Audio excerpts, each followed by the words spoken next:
Welcome back to Scrapbooking 101 with Arden Creative Studio. In this video, we're talking about one of my favorite parts of scrapbooking, which is journaling.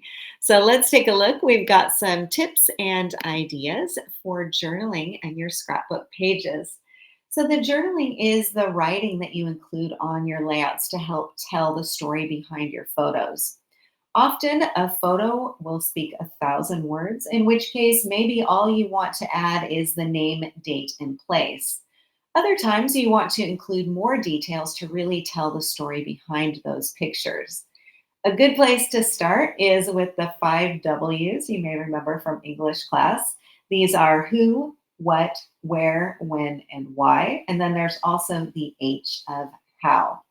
For example, with these photos here, I could write something as simple as Anna, age 6, at the Hamburg Zoo, 2017. So that's my who, where, and when. I could also add the why. No school that day, so we decided to visit the animals. I could add even more detail or some anecdotes or another part of the story with a how. So, for example, we took the bus to the zoo, but because we were new in town, we got lost twice. You can see how each additional piece of information adds to the story. And if you're passing your album down to future generations, they'll probably be grateful for any details you can share. If you need some more inspiration, you can ask yourself after you have the who, what, where details down, consider what additional information is missing.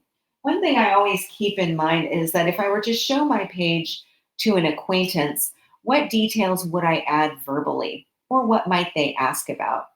And don't forget, journaling can also be your memorabilia. So, in cases like a recipe page, this can also count as your journaling as well.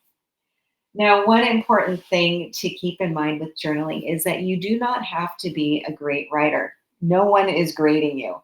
Journaling doesn't have to be poetic, although, if you like writing, it can be a really fun way to express your creativity. And if you want creative journaling prompts, we even have a download for you. One question I hear a lot with journaling has to do with handwriting and whether you should handwrite everything. Some people like handwriting their journaling while others prefer typing it and printing it out. Computer journaling can be faster and easier. It minimizes spelling and grammar errors, and some people, myself included, find that they journal more when they type.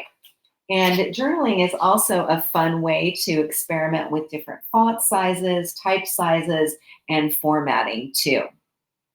Now, you may want to include your own handwriting on at least some of your pages, maybe computer journaling most of the text and then handwriting the date, for example, or letting ephemera and embellishments act as part of your journaling on there too. After all, your handwriting is a part of you, even if it's messy or runs uphill. And if you're still hesitant, you can always write on a separate piece of paper and then glue that onto your page. So, another tip, take note of journaling you admire in other pages you see, whether it's the writing style or the font or the format. And most important, remember you are creating a scrapbook as a keepsake. The more information you include, the more informative it will be for those who read it. Thanks so much for joining me today. I'll catch you later for even more Scrapbooking 101.